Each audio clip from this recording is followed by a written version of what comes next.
중고차를 파는 과정에서 차량 등록증을 찍은 사진을 보냈다가 자신도 모르는 사이 명의가 이전됐다는 사건 YTN이 보도해드렸는데요. 보도 이후 같은 사람에게 비슷한 방식으로 사기를 당했다는 제보가 이어졌습니다. 피해가 이어지자 경찰도 수사에 나섰습니다. 안동준 기자입니다. 지난 13일 YTN이 보도한 중고차 사기 사건. 중고차를 사겠다며 접근한 남성이 자동차 등록증을 사진으로 요구한 다음 허위로 서류를 꾸며 차량 명의를 바꿨습니다. 사진으로 이렇게 이루어진다는 건 상상조차 할 수 없는 일이잖아요.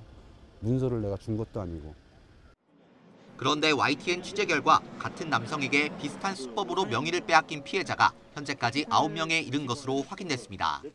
계약을 하자고 해서 제가 전화를 드렸는데 계속 미루더라고요. 그 이후로 2달이 지났어요. 보험사에서 연락이 와서 이 명의가 바뀌었다는 사실을 알게 되고, 이름과 전화번호는 물론 범행에 가담한 자동차 매매업체, 명의 변경을 승인해준 사업소까지 모두 같았습니다.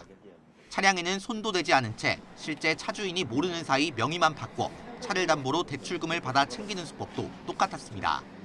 피해자들은 명의 이전을 승인해준 자동차 등록사업소가 더 꼼꼼하게 들여다봤다면 피해가 생기지 않았을 거라고 목소리를 높입니다. 제 전화번호가 다른 번호가 막 들어가 있었고, 이건 사문서 위조지 않습니까? 거기에다가 업무 과실이라고 봅니다, 저는.